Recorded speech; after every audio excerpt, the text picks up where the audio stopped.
Welcome back to the channel traders. This is the market analysis video. अब इस video को शुरू करने से पहले आप सब लोगों को एक मेरी तरफ से अपोलॉजी या फिर एक सॉरी मेरी तरफ से कि कई दिनों से कोई अपडेट या फिर कोई वीडियो नहीं आया है, ना ही मेरे टेलीग्राम चैनल के ऊपर, ना ही मेरे यूट्यूब के ऊपर और ना ही मेरे इंस्टाग्राम के ऊपर। अब इन सब के पीछे एक सबसे बड़ा रीज़न है, वो है मेरी एग्ज़ाम्स।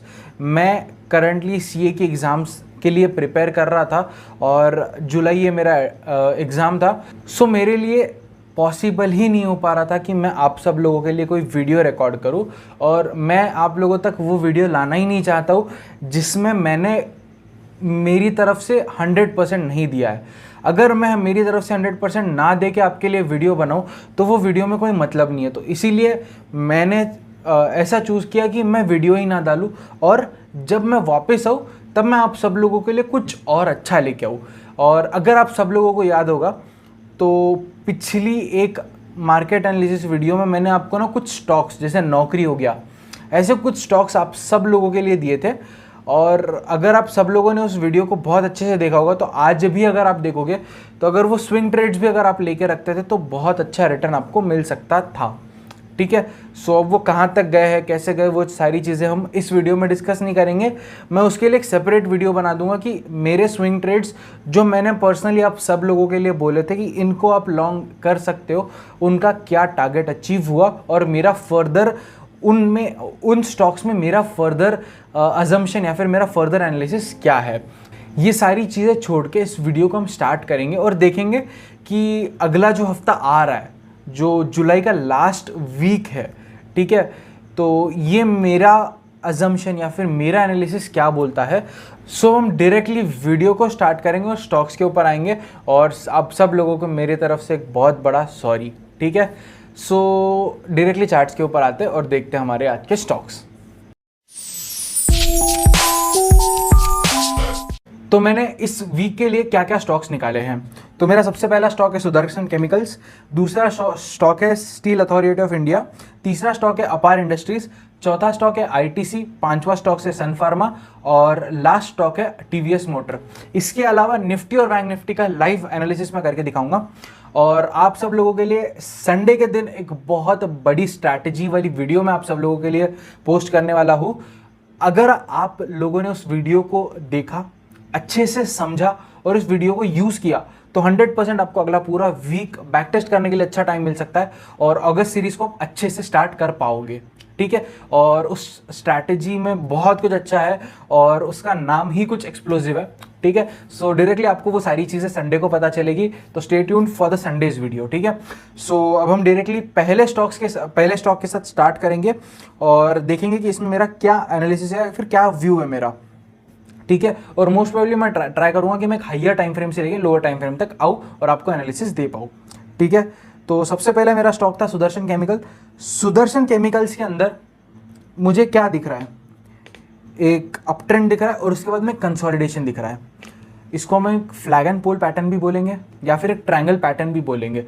दोनों का ब्रेकआउट आएगा तो बहुत अच्छा ब्रेकआउट हमको इस लेवल से ऊपर मिलने वाला है। तो आपको किस लेवल से ऊपर बाय करना है, आपको किस लेवल से नीचे सेल करना है, ये सारी चीज़ें अब हम देखते हैं। अगर इस ट्रायंगल से बाहर ब्रेकआउट आता है, जब भी ब्रेकआउट आएगा वन डे टाइम फ्रेम के ऊपर, जब भी ब्रेकआउट आएगा तो हमको एक स्विंग ट्रेड इनिशिएट होगा। मैं वर्ड भी स्विंग ट्रेड बोल रहा हूँ, स्विंग ट्रेड इनिशिएट होगा और हम अच्छा टारगेट ले पाएंगे। ठीक है। तो अब हम टारगेट्स क्या क्या लेने वाले हैं। सो अगर ये ट्रायंगल पैटर्न को ब्रेक करता है तो मैं पर्सनली सबसे पहला टारगेट 800 का लेके चलूंगा इस स्टॉक के अंदर। और अगर इससे ऊपर और जाता है, अगर इससे ऊपर और वो जाता है तो मैं थोड़ा सा और बड़ा टारगेट लेके 840 का एक टारगेट रखूंगा। ठीक है। अगर यहाँ से ये नीचे आता है, अगर नीचे आता है तो मैं मेरा टारगेट क्या रखूंगा, मेरा सबसे पहला टारगेट रहेगा 730। ठीक है। छोटा टारगेट है बट हाँ, एक इनिशियल टारगेट मैंने रखना चाहिए। अगर यहाँ से और अच्छा ब्रेकडाउन देता है या सस्टेन करता है तो मैं 665 का टारगेट लूंगा। तो ये दो मेरे स्विंग ट्रेड्स, मतलब दो टारगेट्स हैं। ठीक है। सो इस तरीके से सुदर्शन केमिकल्स का मेरा एनालिसिस है। अब मैं इसको 15 मिनट्स के ऊपर देखूंगा और इंट्राडे में देखेंगे कि इंट्राडे में मुझे क्या व्यू मिल रहा है। ठीक है।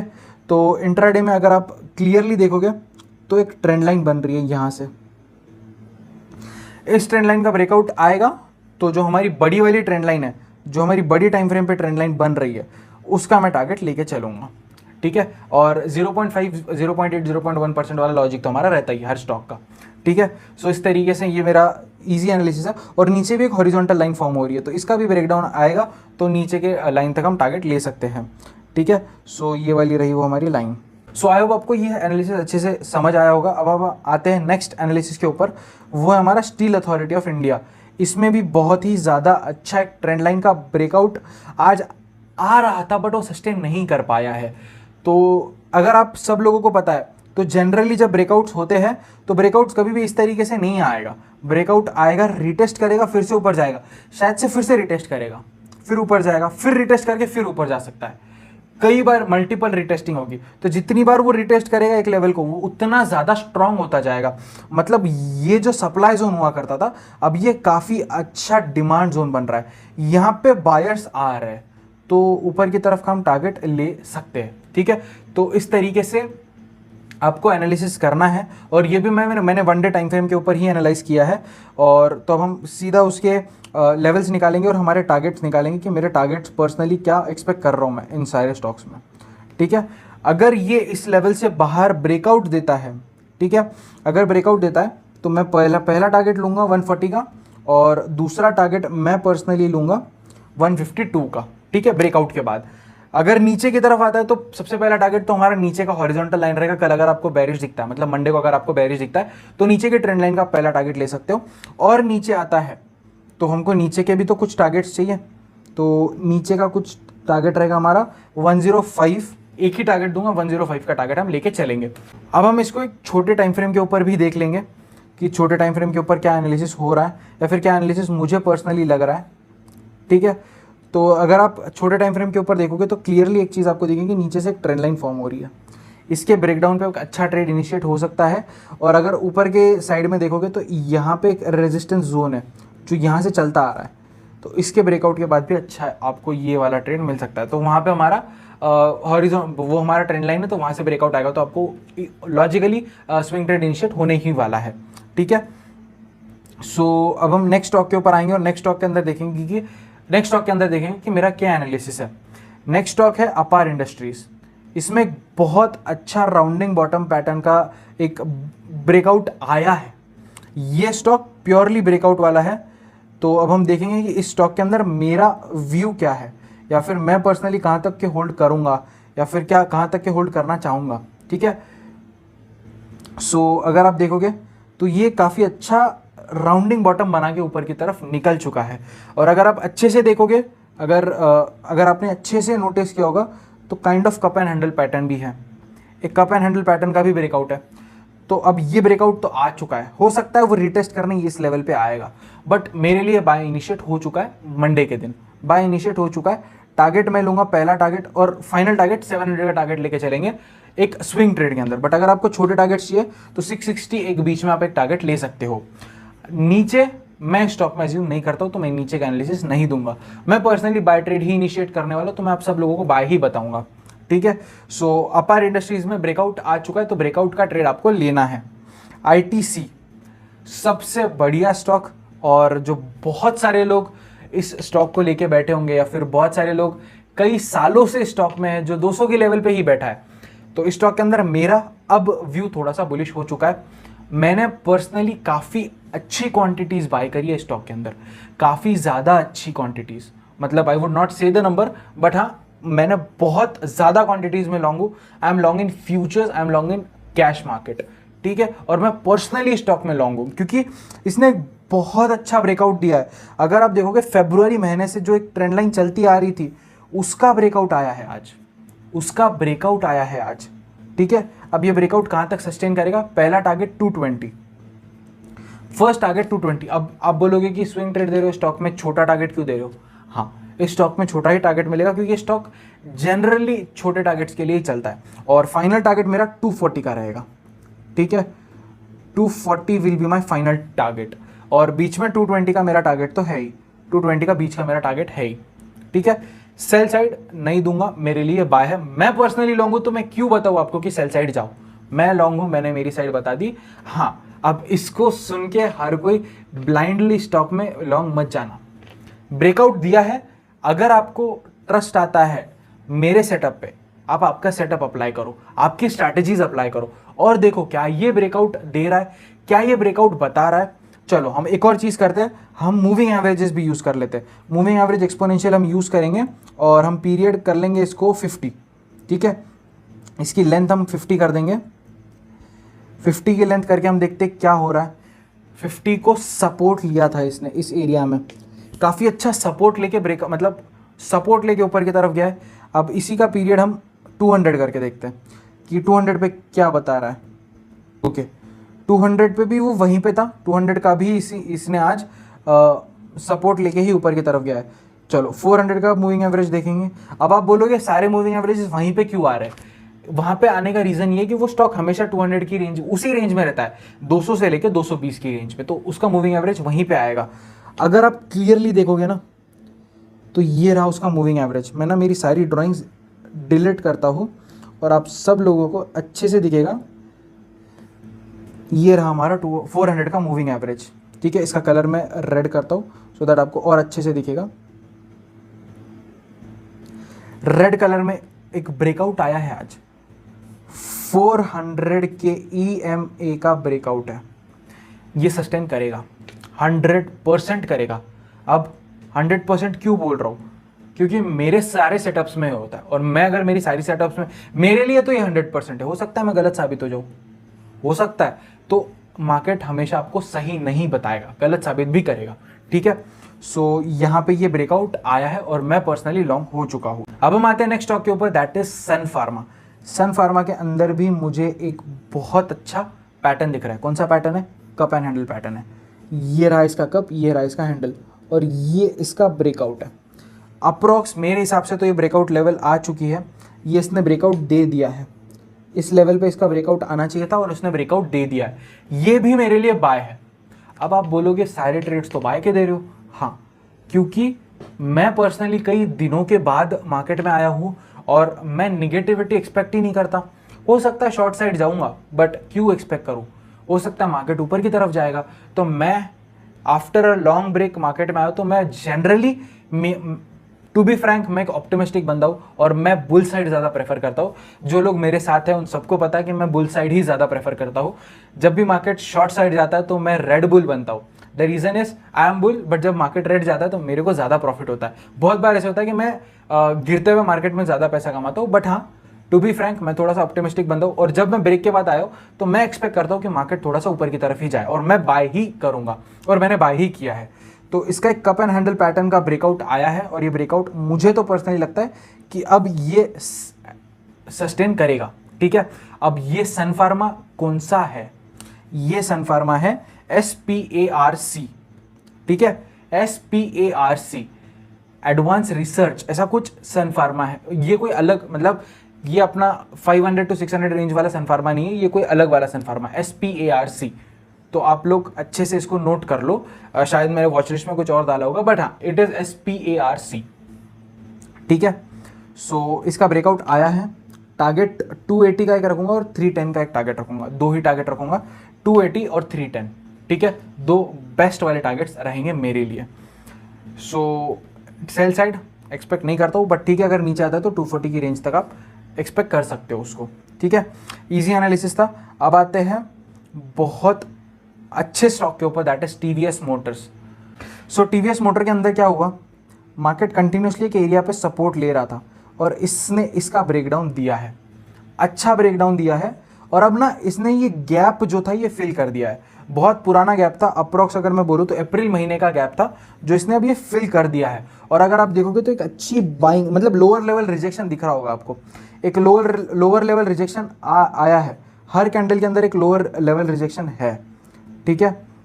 यहाँ पे एक लोअर लेवल रिजेक्शन है, तो हो सकता है यहाँ से वो ऊपर की तरफ जाएगा, ठीक है। तो इसमें हम दोनों साइड का व्यू रखेंगे, टू बी फ्रैंक, और देखेंगे कि किस साइड ये जाएगा। और इंट्राडे के लिए 15 मिनट्स के ऊपर आके भी हम देख लेंगे कि क्या एनालिसिस मेरा पर्सनली बनता है। तो अगर आपको क्लियरली दिखेगा कि ये कंसोलिडेशन रेंज के अंदर है, अच्छे कंसोलिडेशन रेंज के अंदर है, तो इसके ब्रेकआउट या ब्रेकडाउन पे ही हमको ट्रेड लेना है, ठीक है। सो ओके, एक सिंपल एनालिसिस करता हूँ मैं आप सब लोगों के लिए। यहाँ पे एक ट्रेंड लाइन बन रही है, इसके ब्रेकआउट के बाद आप ट्रेड ले लेना, ठीक है। सबसे पहले सो दैट आप कंफ्यूज ना हो, मैं सारी ड्राइंग्स हटाता हूँ। ये यहाँ पे एक ट्रेंड लाइन बन रही है, इसके ब्रेकआउट के बाद टाइम फ्रेम 15 मिनट्स का है, 15 मिनट्स टाइम फ्रेम के ऊपर यहाँ पे एक ब्रेकआउट आएगा तो आप ट्रेड लोगे for the target of 595 and 610। ये दो टारगेट्स के लिए आप इंट्राडे ट्रेड ले सकते हो। और लॉन्ग टर्म मेरा व्यू बोलूँ तो अगर ये इस लेवल से नीचे चला जाता है, अगर ये इस लेवल से नीचे जाता है तो आपको क्या करना है, आपको टारगेट रखना है 525 का, 525 की रेंज का टारगेट रखना है 525। और अगर यहाँ से ये सपोर्ट लेके ऊपर जाता है तो 625 का एक टारगेट लेना और 675 का दूसरा टारगेट लेना। तो 25 और 75, प्रीफिक्स 6 है आपका, ठीक है। 625 675 का ये दो टारगेट्स लेके चलना, ठीक है। सो इसी के साथ हमारा स्टॉक्स का एनालिसिस कंप्लीट होता है और डायरेक्टली हम निफ्टी और बैंक निफ्टी के एनालिसिस के ऊपर आएंगे, ठीक है। सो अब निफ्टी के अंदर एक सिंपल एनालिसिस करेंगे डेली टाइम फ्रेम के ऊपर, फिर 15 मिनट्स टाइम फ्रेम के ऊपर भी देख लेंगे, ठीक है। अगर आपको क्लियरली दिखेगा तो ये जब भी ऑल टाइम हाई की तरफ जाता है तो रिजेक्शन खा रहा है। ऑल टाइम हाई हिट किया, नीचे की तरफ आया, ऑल टाइम हिट किया, नीचे का आया, ऑल टाइम हाई हिट किया, नीचे आया, ऑल टाइम हाई हिट किया, नीचे आया, अब फिर से ऑल टाइम हाई की तरफ जा रहा है। इस बार मुझे पर्सनली लग रहा है 16K के मार्क के पास जाके वो रिजेक्शन लेगा। यहाँ से मेरा टारगेट 16,000 का है, ये मेरा एक लॉन्ग टर्म व्यू है। और अगर नीचे की तरफ आता है तो ये वाला एरिया दैट इज 15,700, ये एक बहुत ज़्यादा इंपॉर्टेंट सपोर्ट जोन है। अगर ये ब्रेक होगा तो इस बार वो 15,400 तक आ सकता है नीचे, ठीक है। वहाँ से 300 पॉइंट का और ड्रैग मिल सकता है नीचे की तरफ। ये एक सिंपल एनालिसिस था। अब हम देखेंगे कि 15 मिनट्स टाइम फ्रेम के ऊपर इंट्राडे टाइम फ्रेम मुझे क्या बोल रहा है, क्योंकि हर पोस्ट मार्केट एनालिसिस वीडियो में मैं आपको कुछ ना कुछ तो नया टारगेट या फिर नया एनालिसिस करके दूंगा ही, ठीक है। सो सबसे इंपॉर्टेंट इसमें हम देखेंगे एक ट्रेंड लाइन फॉलो हो रही है, ये रही एक ट्रेंड लाइन, ये फॉलो हो रही है। तो अगर सेल साइड जाना है तो इसके ब्रेक के बाद ही ट्रेड लेना। सेलिंग के टारगेट्स क्या रहेंगे, 800 और 720, 800 एंड 720, ये आपके सेलिंग के टारगेट्स रहेंगे जब इस लेवल से नीचे जाएगा। 15 मिनट्स का टाइम फ्रेम है, 15 मिनट्स की कैंडल जब इस लेवल से नीचे लेके जाएगी, ठीक है। इसके अलावा और कोई पिक्चर मुझे बेरिश मोमेंटम तो नहीं दिखा रहा है। और बुलिश साइड अगर आपको ट्रेड लेना है तो इस ट्रेंड लाइन से ऊपर लेना, ठीक है। तो कौन सी ट्रेंड लाइन है, सो इस ट्रेंड लाइन के ऊपर ही आप बाय इनिशिएट करोगे। और बाइंग के टारगेट्स क्या रहेंगे, 920, ये एक मैं टारगेट इसके लिए रख रहा हूँ क्योंकि यहाँ पे ना ऑल टाइम हाई का रिजेक्शन है। और दूसरा 16,000, इससे ज़्यादा अगर इंट्राडे में आएगा तो टेलीग्राम चैनल पे अपडेट करूंगा। और सिंपल एनालिसिस करके दिया, कॉम्प्लिकेटेड एनालिसिस अब मैं लाऊंगा, मतलब अब इंडिकेटर्स मिला के मैं एनालिसिस लाऊंगा। अभी तक सिर्फ प्राइस एक्शन पे हमने किया एनालिसिस, अब मैं आपको इंडिकेटर्स के साथ एनालिसिस लाऊंगा। बट इंडिकेटर्स वाला एनालिसिस सिर्फ और सिर्फ पोस्ट मार्केट एनालिसिस वीडियो में आएगा और मार्केट एनालिसिस वीडियो में प्योरली प्राइस एक्शन बेस्ड मेरा व्यू मिलेगा आपको, ठीक है। सो निफ्टी का बहुत सिंपल एनालिसिस था। अब डायरेक्टली बैंक निफ्टी के ऊपर हम आएंगे। बैंक निफ्टी के अंदर भी मेरा कुछ सेम ही व्यू है, मेरा पर्सनल व्यू भी कुछ सेम ही है, ठीक है। तो मेरा सारा पिछला होमवर्क जो मैंने किया वो सारी चीज़ें डिलीट करेंगे, नया होमवर्क हम लोग फिर से करेंगे। अगर आप सब लोग देखोगे तो ये एरिया में एक अच्छा मतलब एक ट्रेंड लाइन है, वो प्रॉपर ट्रेंड लाइन नहीं है बट हाँ एक ट्रेंड लाइन फॉर्म होती है, ठीक है। तो हम लोग एक ट्रेंड लाइन ही बनाएंगे अच्छे से, जिसको हम यहां से लेके यहां जुड़ाएंगे, ठीक है। इस ट्रेंड लाइन के ब्रेकआउट पे मैं ट्रेड पर्सनली लूंगा। बट हाँ सबसे पहले हम 1 डे के ऊपर एक व्यू बना ले कि हाँ 1 डे के ऊपर मेरा व्यू क्या बन रहा है। 1 डे के ऊपर अगर आपको क्लियरली दिखेगा कि मार्केट एक कंसोलिडेशन फेज में ही है, हर बार ऊपर जाता है नीचे की तरफ आ रहा है, इस बार ये ब्रेकआउट देगा और सस्टेन करेगा, ऐसा मेरा पर्सनल व्यू है। लॉन्ग टर्म व्यू हमेशा से रहा है 38,000 तक के जाएगा, 38,000 40,000 तक के जाएगा। और मैं तो एक्सपेक्ट कर रहा हूँ शायद से जुलाई एंडिंग तक आपको 37,000 to 37,500 के आसपास बैंक निफ्टी दिख जाए, ठीक है। ये मेरा एक पर्सपेक्टिव है। 15 मिनट्स के ऊपर हम एनालिसिस कर रहे थे, 15 मिनट्स के ऊपर हम देखेंगे कि हाँ आपको एक ट्रेंड लाइन बन रही थी, एक बहुत अच्छी ट्रेंड लाइन बन रही थी, इसके ब्रेकआउट पे आपको ट्रेड लेना है। बट सेल साइड अगर आपको जाना है तो मैं पर्सनली आपको बोलूँगा 34,800 ब्रेक होने दो, 34,800 ये लेवल ब्रेक होने तो उसी के बाद में एक सेल साइड इनिशिएट करना ट्रेड आपका, ठीक है, 34,800 से नीचे और ऊपर की तरफ जाना है तो 35,100 जैसे ही ब्रेक होगा आप एक ट्रेड ले सकते हो। 35,100 से ऊपर आपको एक ट्रेड इनिशिएट करना है बाय साइड और टारगेट क्या रखोगे, 35,400 पहला टारगेट और 35,800 दूसरा टारगेट। सेलिंग साइड जाएगा तो ये वाला एरिया आपका एक टारगेट रहेगा 34,400 और इससे नीचे और जाएगा तो 34,000 का एक टारगेट रखना, क्योंकि एक साइकोलॉजिकल सपोर्ट है। इससे ज़्यादा इंट्राडे में मूवमेंट आएगी या फिर मैं पर्सनली क्या कर रहा हूँ, क्योंकि मैंने एक बहुत बड़ा अपडेट डाला है मेरे टेलीग्राम के ऊपर कि अब से आपको क्या क्या नई चीज़ें मिलेगी, जो पुरानी मिलती थी वो तो मिलेगी ही, और आपको एडिशन में क्या मिलेगा। मेरे पर्सनल ट्रेड्स मैं मोस्ट प्रोबेबली ट्राई करूँगा आप सब लोगों तक लेके आऊँ, ठीक है। सो इतना सिंपल एनालिसिस था हमारा सारे स्टॉक्स का, निफ्टी बैंक निफ्टी का। आई होप आपको ये वीडियो जरूर पसंद आया होगा। वीडियो अगर पसंद आया तो मैक्सिमम लोगों तक शेयर करो, सो दैट ये नॉलेज लिमिटेड ना रहे या फिर मेरा एनालिसिस लिमिटेड ही ना रहे, ठीक है। So with that said I hope आप इस वीडियो को बहुत ज़्यादा शेयर करोगे, कमेंट करोगे आपको किसी स्टॉक में प्रॉफिट हुआ या फिर किसी स्टॉक का एनालिसिस आपके जैसा रहा या आप बैक टेस्ट कर रहे थे और यही कुछ आपके टारगेट्स निकल के आ रहे थे, तो कमेंट सेक्शन में बताओ कि आपका क्या व्यू है। और चैनल को सब्सक्राइब करके जाना और बेल नोटिफिकेशन दबा के जाना। और अगर आपका बेल नोटिफिकेशन चालू नहीं हुआ है तो अनसब्सक्राइब करके फिर से सब्सक्राइब कर लो और बेल नोटिफिकेशन दबा लो, ठीक है। So with that said signing off, thank you and happy trading to all guys, bye.